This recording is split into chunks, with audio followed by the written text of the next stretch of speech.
Chad, great to have you here. Welcome to the show, and thanks for being on it. Thanks for having me again, Paul. Yes, absolutely. It always feels comfortable being here in this seat. I appreciate it. So yes, you were on Machine Shop Mastery, where we just talked a little bit about the general journey of Hibshman screw machine products, your background, but this one, Machine Shop, or I always confuse the two, Manufacturing Transformed, is really more about your ProShop journey, right?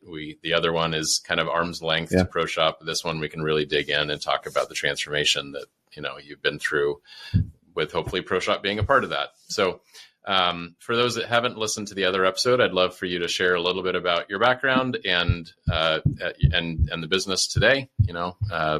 What you specialize in, kind of what the business looks like, and then we'll get into the backstory. Yeah, so Hibshman, we'll start off with the company, I guess, and then I'll fill in when I started. So yeah. The company as a whole, we've been around for 57 years. We started off as just a job shop, and my dad and Mike Hibshman bought the company in 1981, and Wow. then Mike Hibshman was a farmer. And his side hustle was he had a screw machine shop, and then my dad sold steel for AM Castle and LaSalle Steel, and Mike was one of his customers. And anyways, long story short, the two of them went into business together in 1981, and were very successful at it. Mike Hibshman passed away in 2014, and my dad's still around, sort of a hands-off position, has been for the last 15 years or so. Mm-hmm.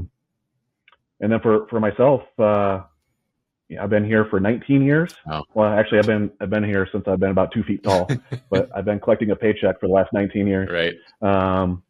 And for me, I started off in sales, and sort of worked my way up to today, where I'm president of the company, and been that way for the last 4 years. Okay.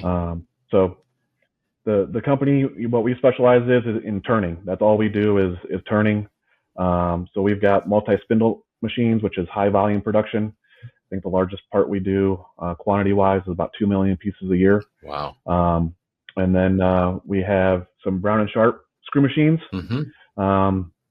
And those have been more or less getting phased out with some Swiss machines. So we started getting into some CNC machining back in 2018. Okay. And we've been growing the CNC side of the business for the last 6 years. So in total, we've got about 36 machines in the shop. That's a handful. That is a handful. Yep. And what industries do you serve? All of them, Paul. All of them. That's a good answer. I think it's easier to say, It's well diversified. I love it. So I think the best way to say what we don't do. So as of right now, we don't do anything that's internal medical. But other than that, we run the gambit of a lot of different industries. We're pretty well diversified. Okay. Our biggest one is automotive aftermarket. Is what we Okay. specialize in the most, probably. Yeah. But yeah, we run the whole gambit of industries. Yeah, I love that, because diversifying across industries and clients alike is a smart move for trying to stay as evenly, full as possible, because you can ride the ebbs and flows of different industries at different times. So Sure. Cool. Yeah. So what makes the business unique? It sounds like you're still using some of those older machines, but probably still highly productive at cranking parts out. But what else? What else makes Hibshman sort of stand out in the market? Yeah, the beautiful part about those old machines is when they wear out, you just rebuild them. So, unlike the CNC machines, right? That computer's gonna wear out. And these older machines, you just rebuild them, and they're still spitting out parts every 6 seconds. So yeah, incredible.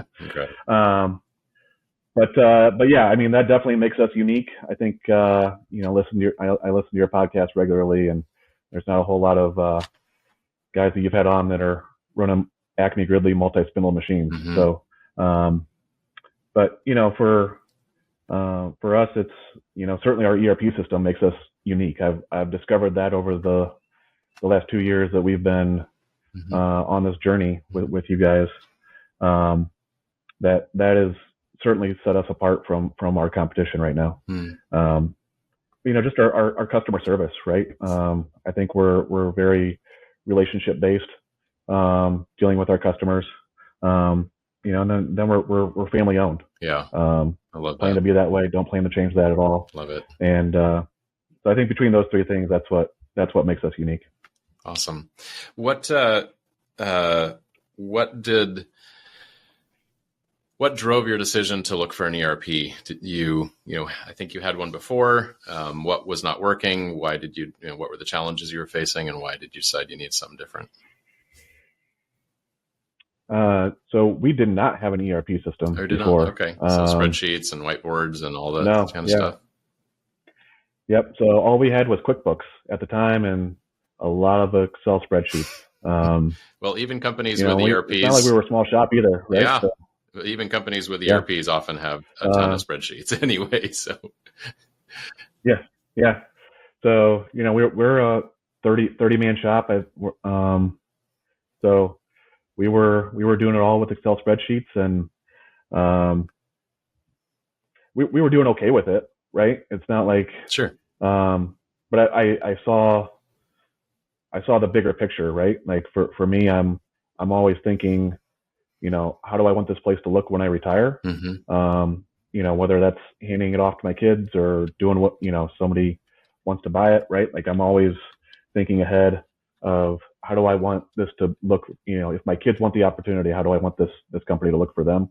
And I knew that what we were doing wasn't the way. And even before QuickBooks, right, we had, I don't even know what it was called when I first started back in 2005. I remember in 2008, I knew that when I first started, one of my big projects was installing QuickBooks.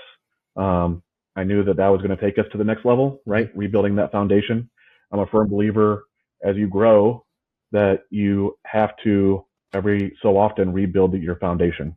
And so we did that in 2008.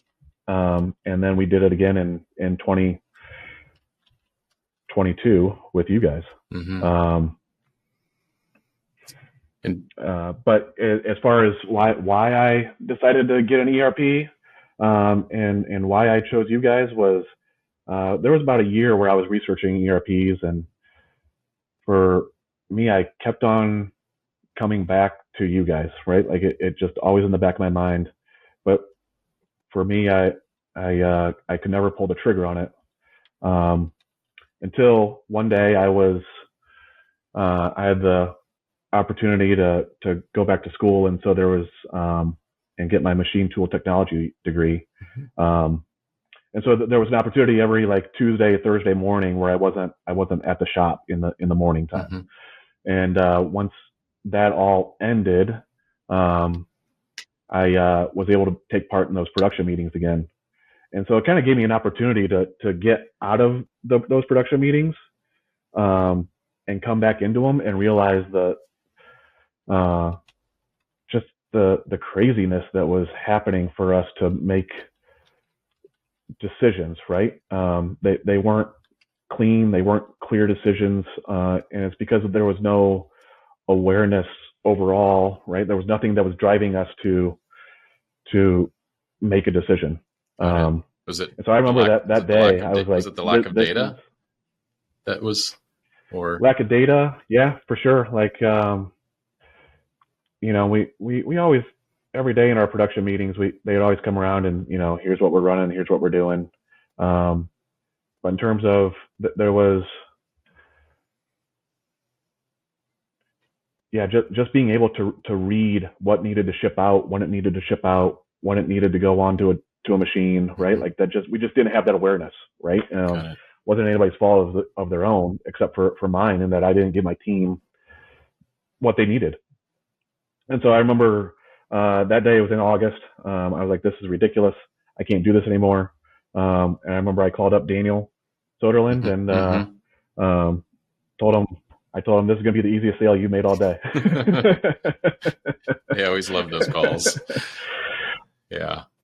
What I'd love to dig in a little bit on why you felt like you couldn't make that decision for so long. Was it just the concern that it wasn't going to be the right one, that it's such a big expense or so complicated to take on while your team's trying to get jobs out the door?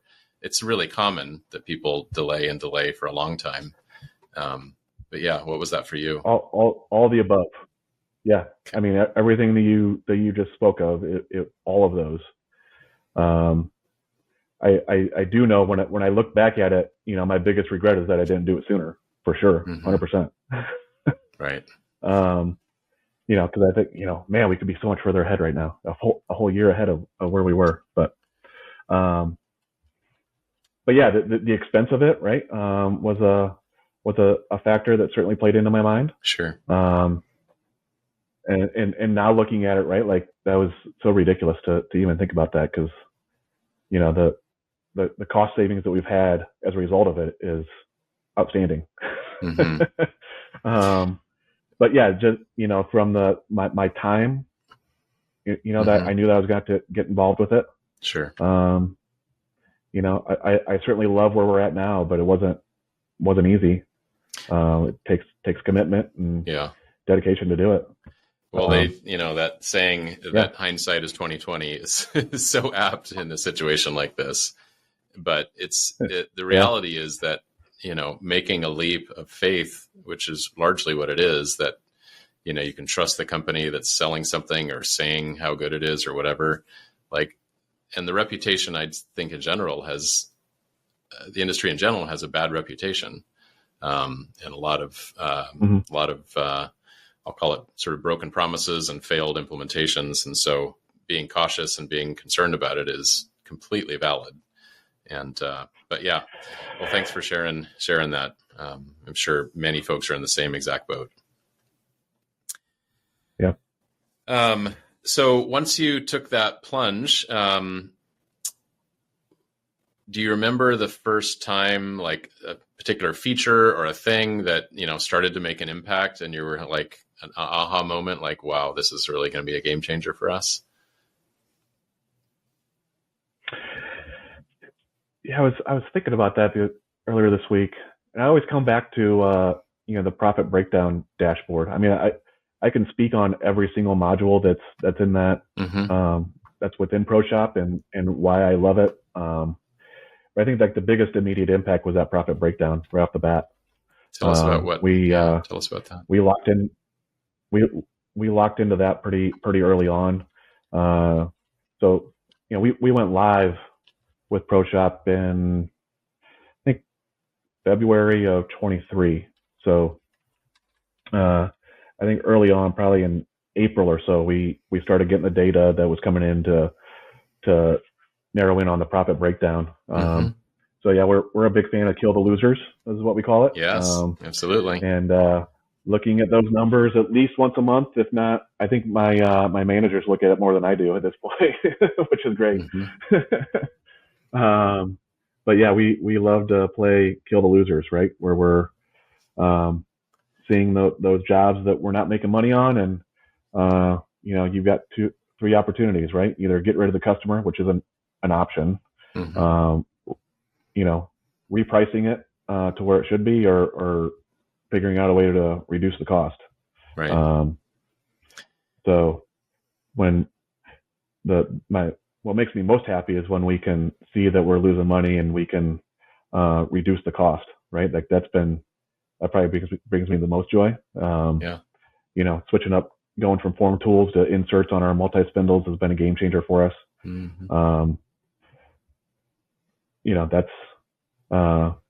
That's probably been our biggest win from the profit breakdown is changing up our tooling. Yeah. That's very cool. You also shared with me a story of, forgetting the details exactly, but a customer came to you, maybe with an aggressive price target and, asking you to hit it. And you went back to them and actually said, in fact, we're going to raise the price a bunch. Can you share that story with everybody? Yeah. So, a year or two ago, I couldn't have been able to do this. But I use ProShop as a sales tool whenever I can. Um, I can't tell you how many times I've pulled up uh, my computer in their office and started, showing them stuff, whether it's, the beginning of the sale or in this instance, right, where I had a customer come to me and they've always been pretty aggressive on pricing with me. And before I've always just sort of caved into it, right? Like, okay, we'll figure it out, right? When this was this past spring, we finally had enough data in ProShop where I was able to look and see that we were losing money with this customer as a whole. I think we wow. were over the last 12 months, we'd lost 10 grand with this customer. And so at that time, he wanted me to give him a price break. And so I went in there and he gave me some target pricing of where he wanted to be, which was probably 30% lower than what I currently was. Oh, and wow. I was like, yeah, actually, I can't do that, right? Like right now I'm throwing dollar bills on boxes that I'm sending your way. So, it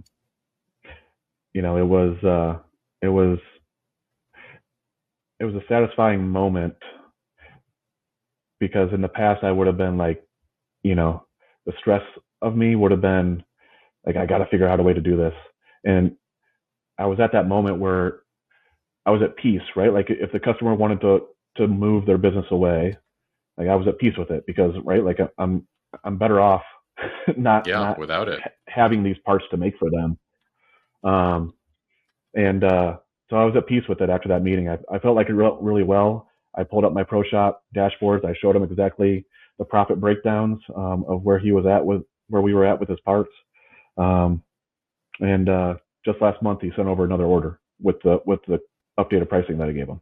Increased pricing. Wow. So, congrats. That's a great feeling. So, I think obviously it helped us, right? But I think it solidified that relationship with them, right? The transparency that we were able to provide spoke more volumes than anything about, who we are, what we're trying to provide, and the transparency that we're providing now. That is such a good story. Yeah, and I've heard similar things before. When you kind of lay your cards on the table and you show them hard facts about exactly what it costs and the labor and the material and the cutting tools and all that, I think it, I don't know, tell me what you think, but I think it makes them pause about maybe another vendor that's offering a lower price and possibly that being a little bit, not smoke and mirrors, but like they're not going to be able to hold that price, and they'll come back to them right, soon after the first order and say, sorry, I misquoted this or whatever. And that risk of churning through suppliers and changing things and is just not worth it in a lot of cases. Is that kind of how you think about that? I think so. I mean, I would much rather work with I have the luxury of doing purchasing as well a little bit on the side. So I am way more receptive to those that are upfront and honest with me, right? Like just tell me what it is. Mm-hmm. So yeah, I mean, I think for sure you don't want to be churning through suppliers. I want somebody that's consistent, and I'm always looking for loyalty and somebody that I'm going to be able to stick with for a while. So, yeah. I'm able to take that over to the sales side and think that they want the same thing. Yeah. Yeah. So you talked about cost savings. Can you elaborate on some of the maybe processes that have been streamlined or ways that you've cut costs out of your operations on a daily basis? Yeah, so I think for us, it's just the efficiencies that it's generated. Okay. We always talk about sometimes you got to go slow to go fast, right? And so like on the front end, the processes we have maybe in the office are a little, I don't want to say there's a few more steps that you have to take. Yep. on the front end side, but it is paid dividends on the back end, right? Like and on the shop floor, um, for us from the pre-process check. We use that regularly now, to doing the setup carts. We've got that. So, the setup carts are out there on the floor now. So when they're setting up the machines, they're staying at the machines. And not to say, right, like certainly we have our faults, right? Like it's not perfect, but it's certainly Sure. better than it was. Um, our multi-spindle jobs, the setup times for those is probably our biggest impact. I think we've seen about a 30% reduction in setup times. Um, and those take the longest to set up, right? Depending on the Mm-hmm. setup, that could take a day to set up, if not longer. So we've reduced that to about 8-hour setups now. So between that, and then, just the visibility of when parts need to go out the door for outside processing.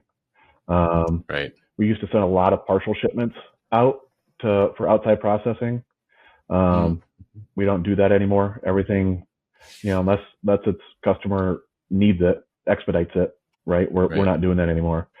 And those little charges add up, right? So those partial shipments we were shipping out, if there was a min lot charge of, you know, zinc plating's min lot charge of $75 to some other ones that are $300, right? Like all those little charges added up over the past, and so the cost savings there, right, has certainly impacted us. That's So just awesome. our schedule, right? So like I think we do some light assembly, and we just recently put in our light assembly department the machine schedule for Mm-hmm. their machines, Yep. and not doing partial runs anymore there. And that's really streamlined everything, because our planners planning what we have stock on, Mm-hmm. all the components for, um, and they're going through that, and that's paid dividends. So again, same thing, right? We were doing partial shipments, and we realized because of ProShop that, okay, when we do partial shipments, we don't make money, right? Like, Right. um, Right. and so that's been a big change for us. I love that. So I want to go back to the comments you made about the pre-processing checklist and the, job carts and things like that. That those of course are features inside of ProShop, but what it sounds like the impact for you really is it's those features driving, workflow changes and like physical things that people are doing on the shop floor as sort of a best practice. It's not just, oh, this screen offers me, an easier way to click through or whatever. Like it's actually changing the way you are running the shop or prepping things. Is that how you would Yeah, quantify that? yeah, for sure. Um, yeah, it's definitely changed the way that the way that we flow through the shop. It actually has, I think it gets people more engaged on the shop floor. Um, and then you speak of the process development stuff, right? Like we're just now getting into, we've been using it, from management standpoint, but getting now the guys on the shop floor are starting to use that quite a bit. I think that's going to Mm-hmm. be our next big jump here in the next couple months. Um, Can but you yeah, describe? it just changes Can the you way. for those that don't know what Go ahead. process development is? Can you just describe what it is and how you're starting to use it more? Yeah, so we use it, process development, in two ways. One from the estimating side, and then from the production. Once we get an order and the work order that goes out to the shop floor. So uh, for me, I use it a lot more in the estimating side. Mm-hmm. So process development is when I'm using it on the estimates, it's what do we need to think about, right? Whether that's, Yeah. do we have the collets to make it? to, plating questions, can platers hold this tolerance, to, really anything. Those are usually the two main things, right? Fixturing maybe.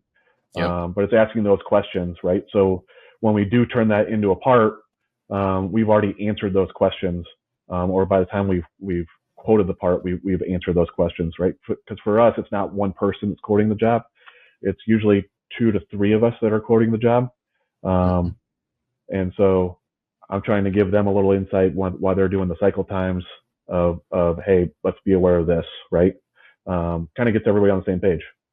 On the work order side, if there's an operator that has found a better way to run the part, whether that's either increasing the cycle time, or, more important for us isn't necessarily cycle time, it's throughput. Figured out a way to, maybe they slowed it down to have it run lights out now, right? And so we're a little slower on cycle time, but throughput wise, we're way ahead, right? So if they figured that out, right, they're going to put that on the process development page. And so we'll see that on the next go around, and get that fixed. So that's process development for us. Yeah. And I mean, that's exactly the way we used it at ProCNC. I estimated for almost the entire time we owned the business for 17 years. And, I used that estimating process development extensively. And, the uses are different. On the estimating side, I think of it as a great tool to head off problems before they even become problems, right? To minimize scrap, to minimize emergency. Oh no, we forgot about this thing, or all of a sudden they came back from plating and they're out of tolerance, or whatever it might be, right? It's a very proactive way to not have problems start in the first place. And then on the work order side, it's just that sort of continuous improvement mindset of let's either stop making the same mistakes over and over again. Let's fix the root cause, or let's just, find a better way. Maybe it's running okay, but, let's just find a better way to get more throughput, less scrap, whatever it might be. And, but both very impactful to the bottom line. Yes, absolutely. So that's what we use it for. We love it. And I think our operators and setup guys are starting to use it more. So I'm looking forward to the future of what that really brings on the shop floor. I love it. Fantastic. Let's talk about quality for a minute. How has quality, either the tactical side of how you do it, the auditing side, the QMS, how has it made an impact there? So we've been ISO certified, before I started, probably late 90s. And everything for us before this year was done in 3-ring binders, right? Like all of our quality procedures were quality manual, our SWOT analysis, right? Risk analysis, right? All that stuff was locked up in like probably 3 or 4 3-ring binders. Yeah. And this was the quality module this past 7 months was a big push for me personally, and my team, because we just wanted to get it all of that, all those 3-ring binders into ProShop. It made sense because this was our recertification year. So it was the big one, right, where he was going to be coming in and auditing all of our processes, not just a couple. So we were able to work with Kelly the last 6 months, and she kept me on track. It was great because if I see a squirrel, I run after it. And so we had 2-week check-ins. And so she always got me back on track. And,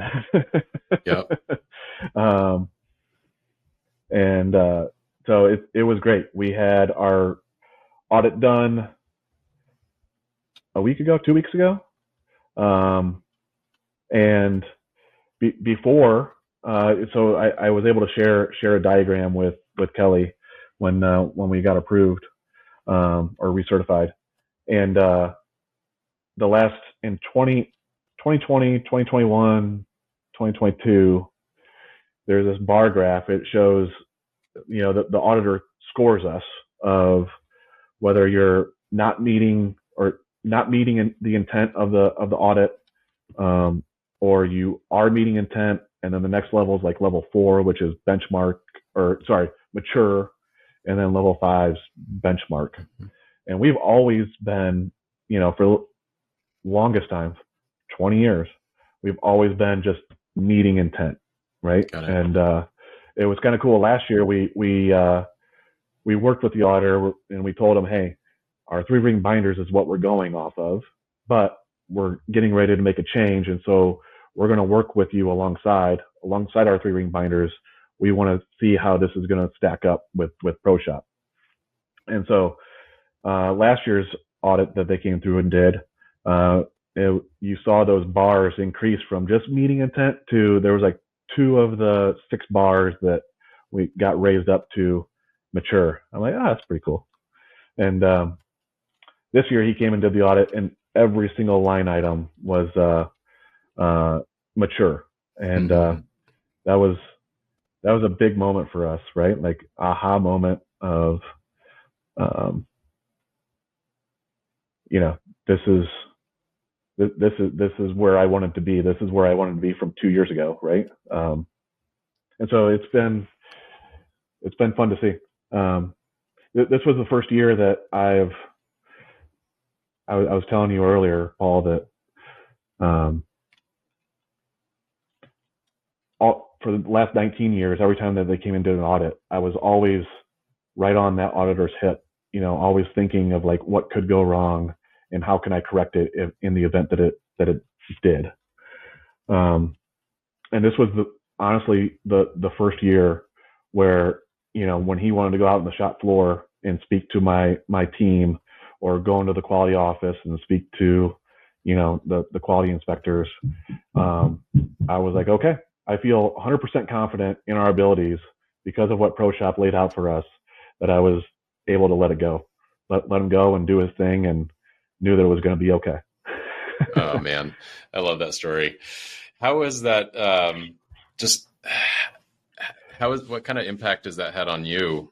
As the president, as the owner, not just that, but the things that tie into that, that gives you that confidence. Is it less stressful? Are you able to just sleep better at night? I mean, I don't know what the impact is, but I'd love to hear you speak about that. Well, I think I'm always going to have my worries. So, there's going to be nights where I don't sleep, Sure. But certainly I'm not losing sleep over quality at this point. Awesome.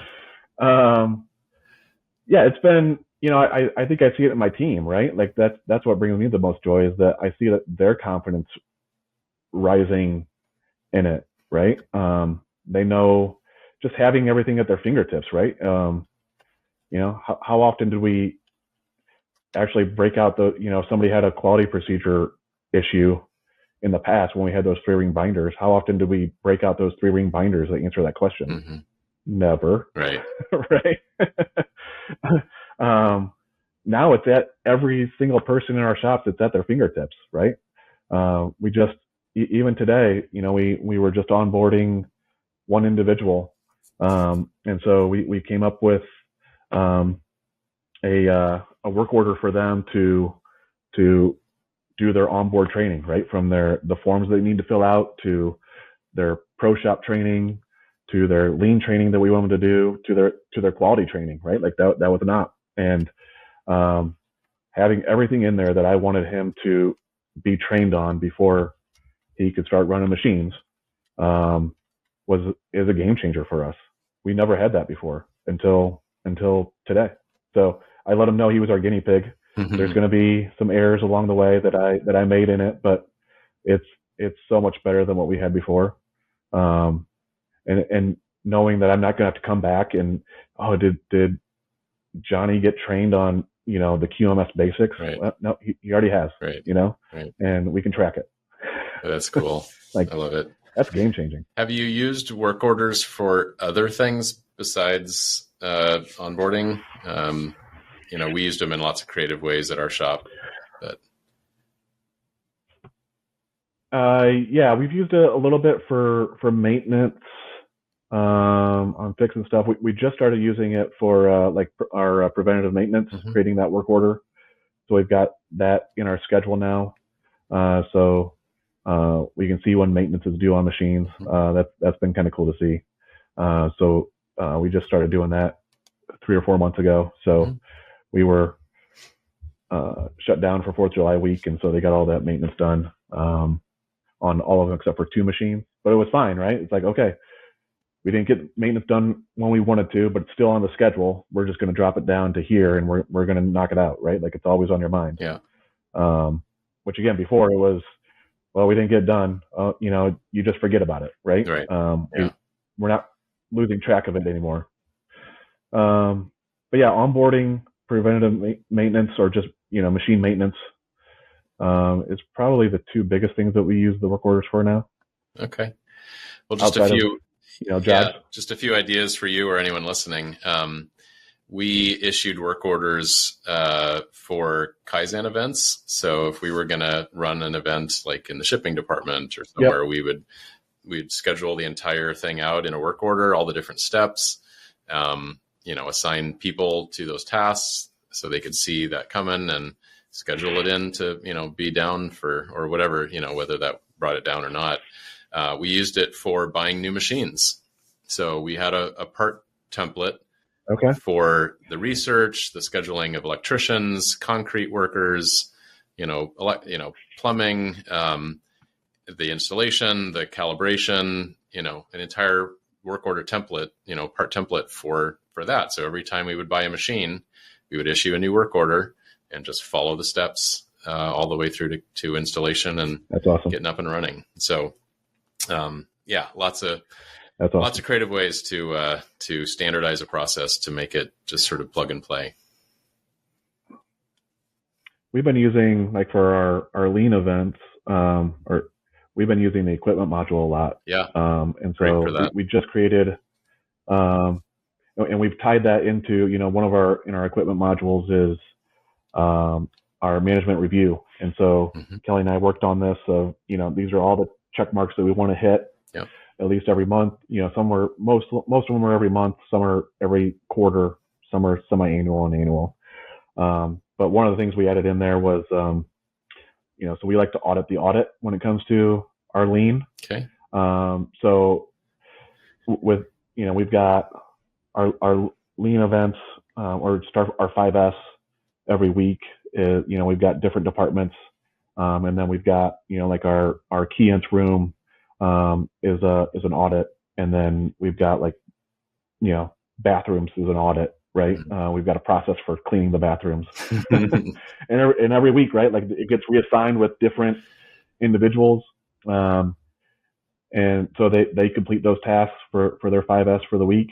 And then we circle back to it by, we've got one person that's in charge for auditing those audits to make sure that they're getting them done. That's been a game changer for us. So, it's been a journey in getting our shop clean. We've been very successful at it, but now it's, we've always struggled with sustaining it, right? Yeah. And because of ProShop now, we can sustain it. We've got a systematic way of sustaining it. That's been awesome to see. That's even just those little things. It's not a job related thing, but it's that's cool to hear. Yeah. So you've already talked about, if you could go back, talk to yourself when you first needed a system, you'd say do it earlier. I've definitely had other clients, some that waited 2 years to pull the trigger and are kicking themselves in hindsight. What would you tell? Well, I guess let me ask this one. With the cost savings, with using it as a sales tool, with all the things, can you put any kind of number on an ROI of, like, what the payback is of implementing ProShop? I mean, I know our bottom line's doubled since we implemented it. So wow, you tell me, Paul. your bottom line's doubled. Similar. I mean, has your revenue increased a bunch as well, or is that similar volumes of work?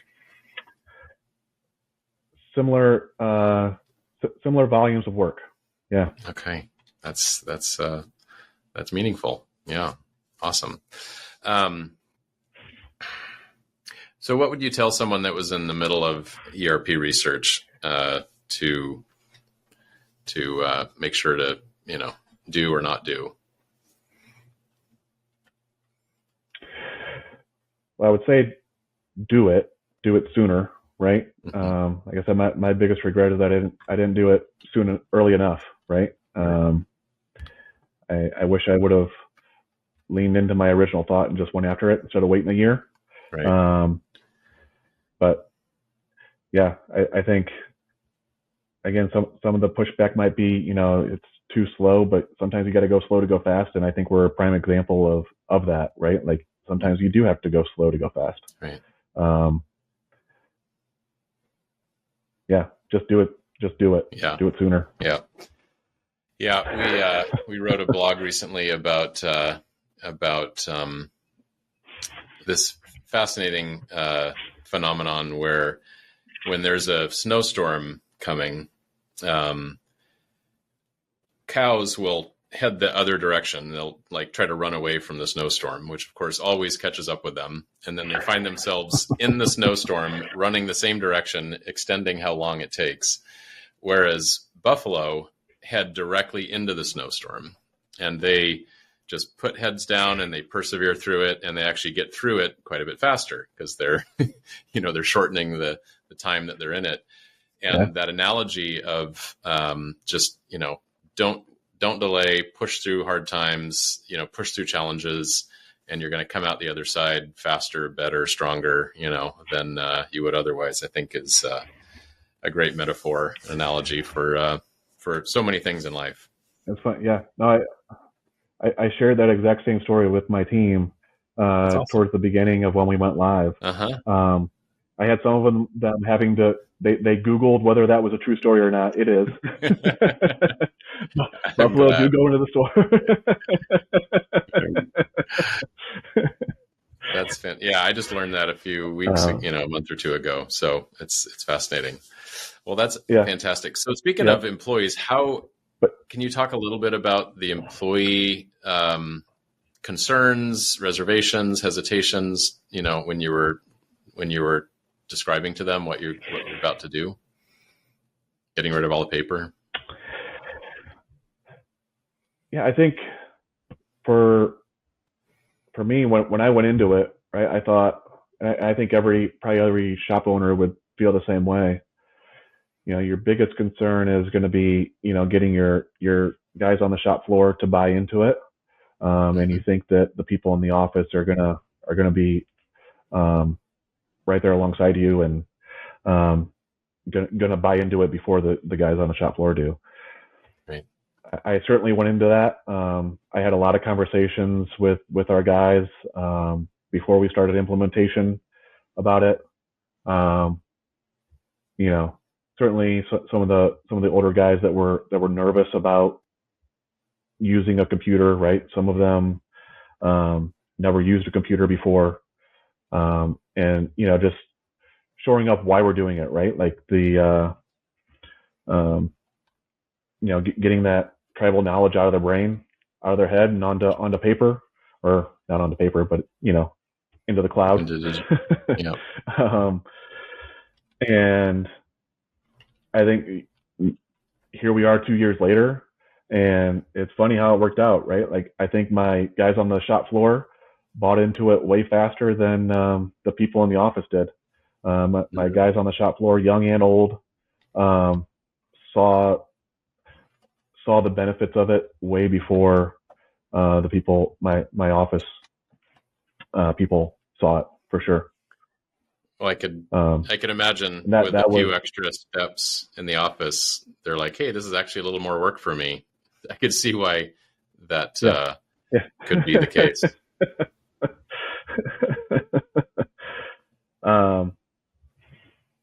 So yeah, it was great to see, right? And So, we had to make some adjustments in the office along the way, mhm, and we're okay. better off for it. So thank you for sharing that. So with the shop employees, especially the older ones, I know that some of the concerns that we hear is that people will, they just don't want or like computers sometimes. But I think more importantly, they have this thought that if they share everything they know and put it into a system, democratize it, if you will, that will make their jobs less secure, make them more potentially obsolete. How did you address that concern with your team? Honestly, Paul, we never had that issue before. Okay. I think all of our guys were very open, have always been open to sharing their knowledge. It was um,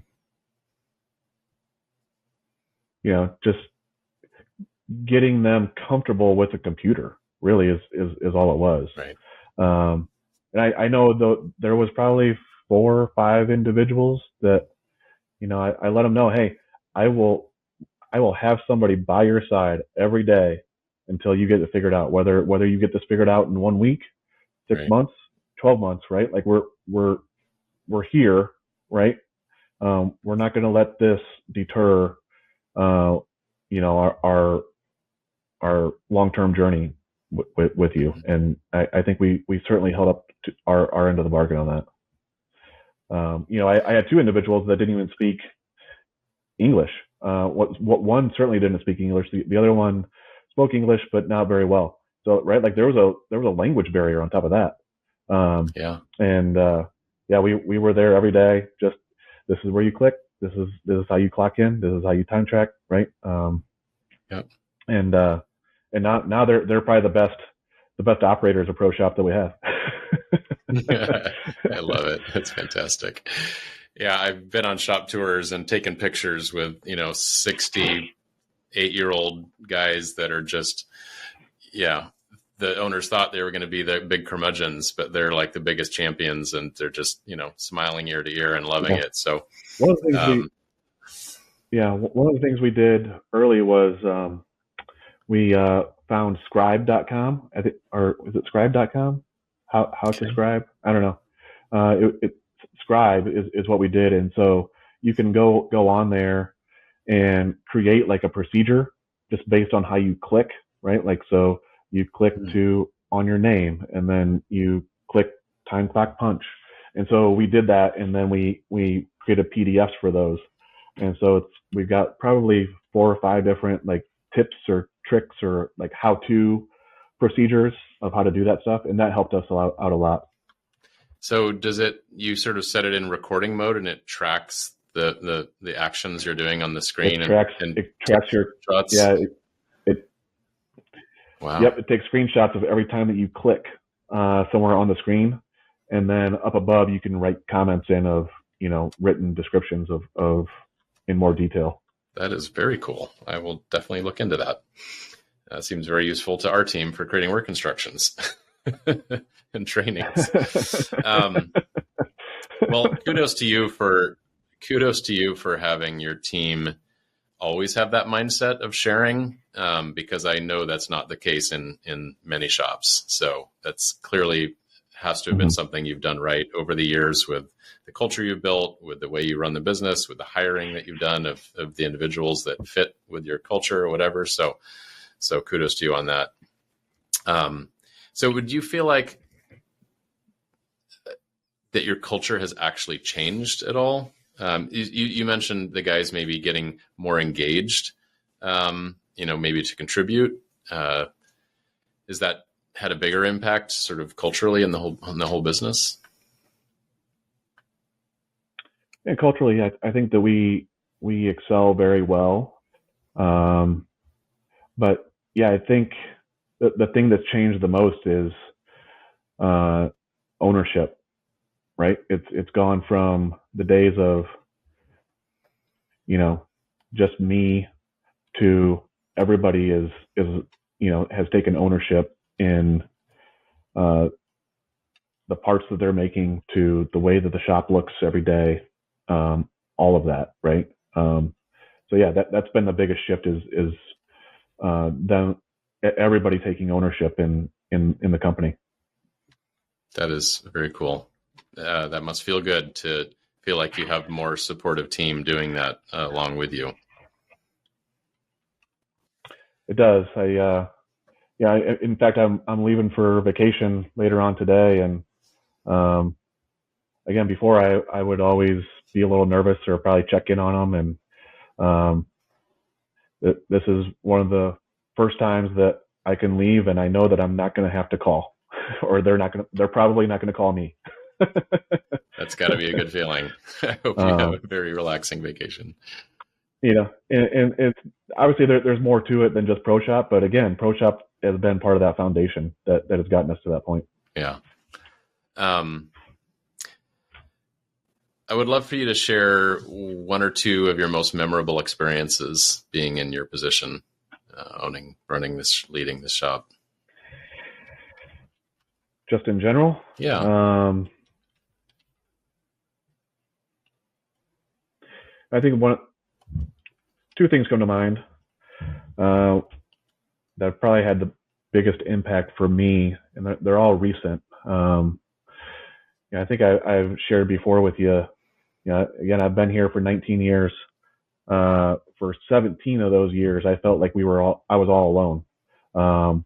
When problems arose, whether that was, on the shop floor or, like higher level stuff, I didn't really have anybody to talk to. My dad was, of course I had my dad to share with, but, I just, it's lonely at the top, right? Is the saying. And 2 years ago, we decided to join two associations. One was the NTMA and one was the PMPA, the Precision Machine Products Association. So, most of the guys that I think, there's a lot of guys from the NTMA that are certainly using ProShop. But I think we're one of the few individuals in the PMPA that are using it. I think there's maybe one or two others at this point in time, but going there and being around other shop owners has made a big impact in the way we operate today as a company.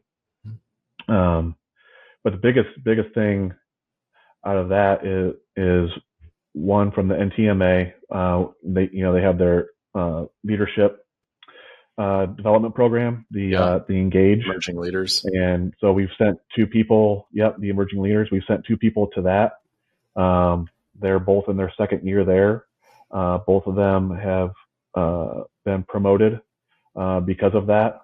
And both are managers here at our shop. So there's that side of it. For me, the PMPA, they did a shop tour last year of all different machine shops, Swiss shops, and then of suppliers, right? Like plating suppliers. We went to Mazak and all that stuff, but going through and seeing all the different other shops, one that were so gracious to open their doors. And to me, it's looking at their process, right? It's the entire process. Right. And bringing some of those, like, I see what this guy did here. I like that, right? Like one of them was colors, color coding their bar stock, right? And like, oh, well, we already color coded our bar stock, but what they did was they would always take the color and put that on their bar feeder, right? So if like 1018 steel was green, right, they would paint the ends of the bar stock green, but then they put like a green circle on the bar feeder. And I'm like, well, I don't want to do that because, I like to stay paperless. So what we did was we took that back to our shop, and in all of our COTS items, we color coded it. So the words show up in, for everything that's 1018, right, the words on the BOM show up as green. Oh, I love it. Or if it's aluminum, for us, it's 2011, it's pink, right? So it says, 1 inch round aluminum 2011, and it's all in pink, right? And that matches the barcode on that. To other shops of, just like I mentioned, auditing the audit, right? Like we always audited, but we never closed the loop, right? Like how do you sustain that? And going there and having them share their process of how they do their 5S, right? Like that was impactful. We brought that back and we modified it to work with ProShop, right? So I'd say, those having those two organizations has opened my eyes tenfold. And I'm not alone anymore, right? If I run into the issue, there's three shops in particular that I'm always picking their brain on, and vice versa. Yeah. And so that's been a memorable experience for me. The other one is Michigan Manufacturing Technology Center. I've really has played a significant impact on me.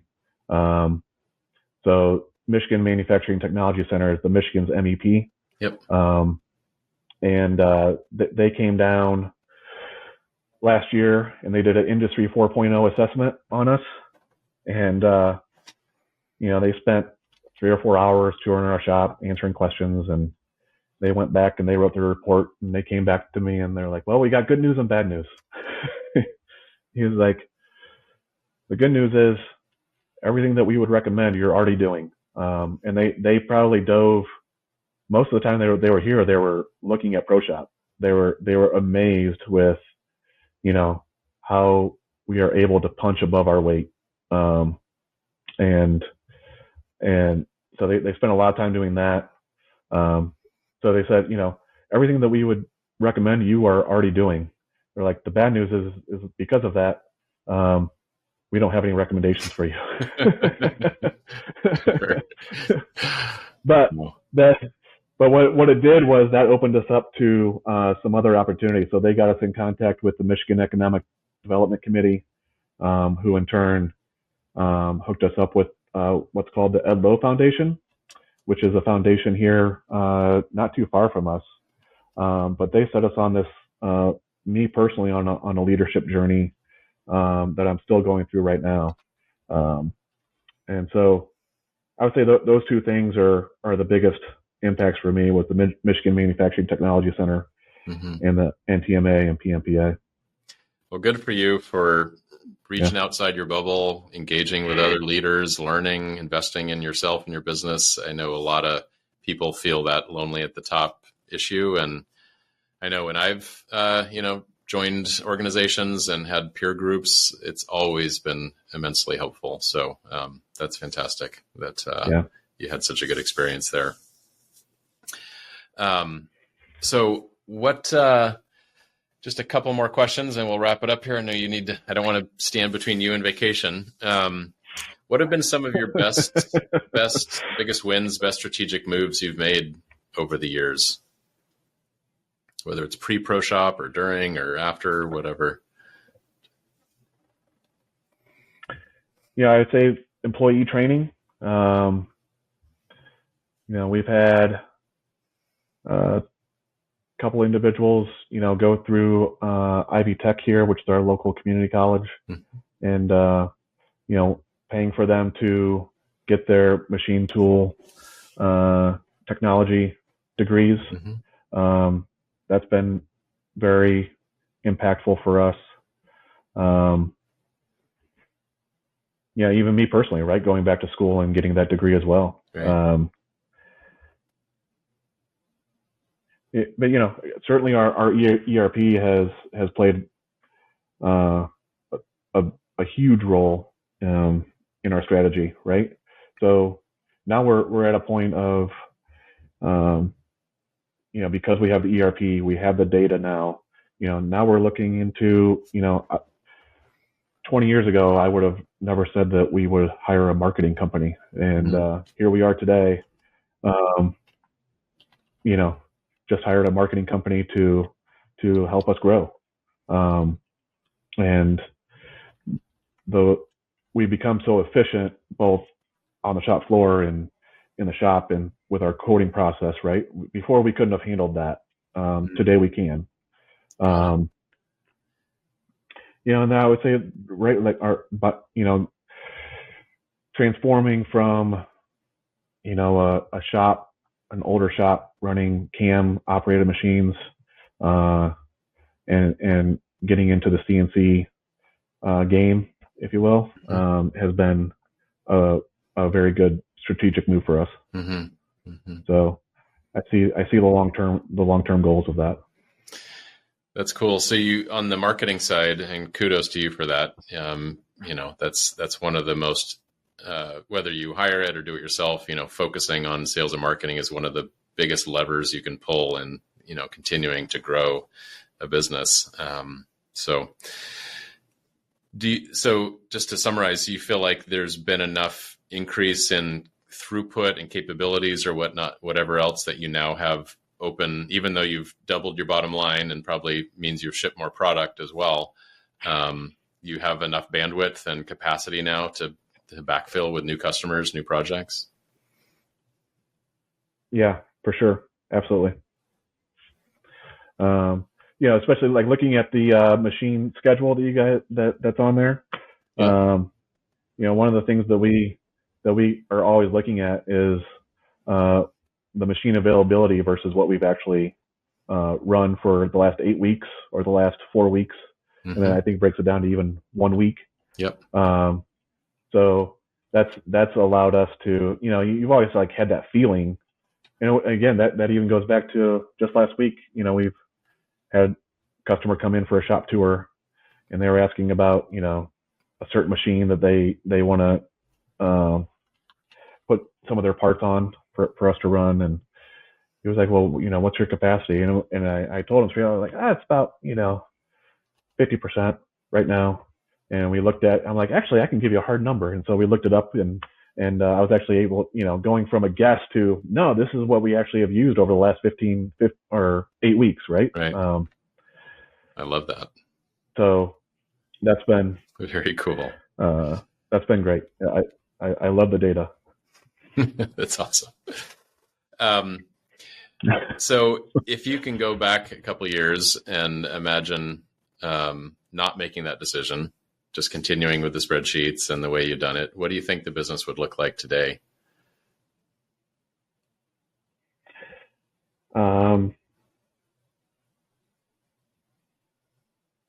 Well, I mean, I was just there 2 years ago, so it's not that long ago.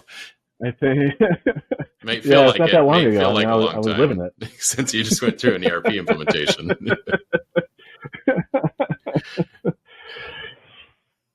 I wouldn't feel very as confident as I do in what the future holds for the company, right? I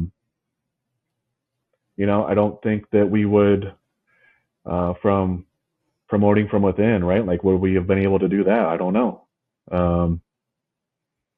It would be just the same status quo that it was. I certainly wouldn't have the confidence that I do today, knowing what the future holds for Hibshman. And it sounds like it wouldn't be the kind of business you want to hand off to your kids. Yeah, I can tell you right now, I wouldn't want to go back right. to what it was before ProShop. That's for sure. And I think my guys on the shop floor can tell you the same thing. Mm-hmm. Yeah. Well, I hope that's a great feeling. So the name of this podcast is Manufacturing Transformed. I guess as a last and final question, do you feel like there's really been a real true transformation at Hibshman Screw Machine Products? I do. I mean, I think my team can probably speak more to that than I could. But I think, just from the stories I've shared here today, right? From our quality, right? Has there been a transformation? Absolutely, right? To, the efficiencies through our shop, has there been a transformation? Yep. To our bottom line, has there been a transformation? Yep. So yeah, I think it's safe to say there's been a significant transformation in the shop. Yeah. Well, I love hearing that. Thank you for letting us be a part of that and help you along your journey. building the kind of company you feel proud to hand off to your kids one day. I'm sure that's a long ways off and your kids are young, but you can enjoy the fruits of it for all those years and continue to grow it. For sure. So if people want to learn more, sure. because they say, I want to work with this kind of company, how would they reach out and find out more about your company? So website is hibshman.com. It's people always misspell it, so it's HIBSHMAN.com. Also I'm on LinkedIn, and you can email me. I'm sure, Paul, you can put those notes. We will share those links. Yes, at the bottom. Yeah. Awesome. So, there's we're an open shop. So recently, I can't tell you the amount of tours that we do, whether it's people from Michigan Manufacturing Technology Center sending them our way. But we give lots of tours, not only to customers, but with those companies, certainly in the PMTA and the NTMA that have opened their doors to me. Right. I'm a big fan of paying it forward. So, if anybody's interested in a shop tour, I'm happy to share. Thank you for being the type of person that gives back and pays it forward. I appreciate you sharing everything here today. It's pretty satisfying for me to sit here and talk to you about all these awesome things that our product and team have helped you do in the company. So congrats. I can candidly say, many customers have a really big impact, but it all comes down to the work that you guys put in, the way you spread the load to the team and come together and get alignment on change management and the commitment to do this. And you've done it exceptionally well. So kudos to you for an amazing job. Well done. Thank you, Paul. I always want to go back and look at that first implementation podcast that you and I did and see, see the changes. Right. Compare and contrast, what I'm saying here today versus what I was saying back then. So I got to go back and do that. Yes, I'll make sure we link that in the show notes as well, because that would be fun to see the journey progression. Well, I will let you go off on vacation, confidently knowing you won't need to get calls or call and check in, and enjoy your time off. Well deserved. And thank you again for your time today, Chad. Thank you so much, and thank you for having me. And just thank you. All right. Cheers, my friend. We'll see you soon.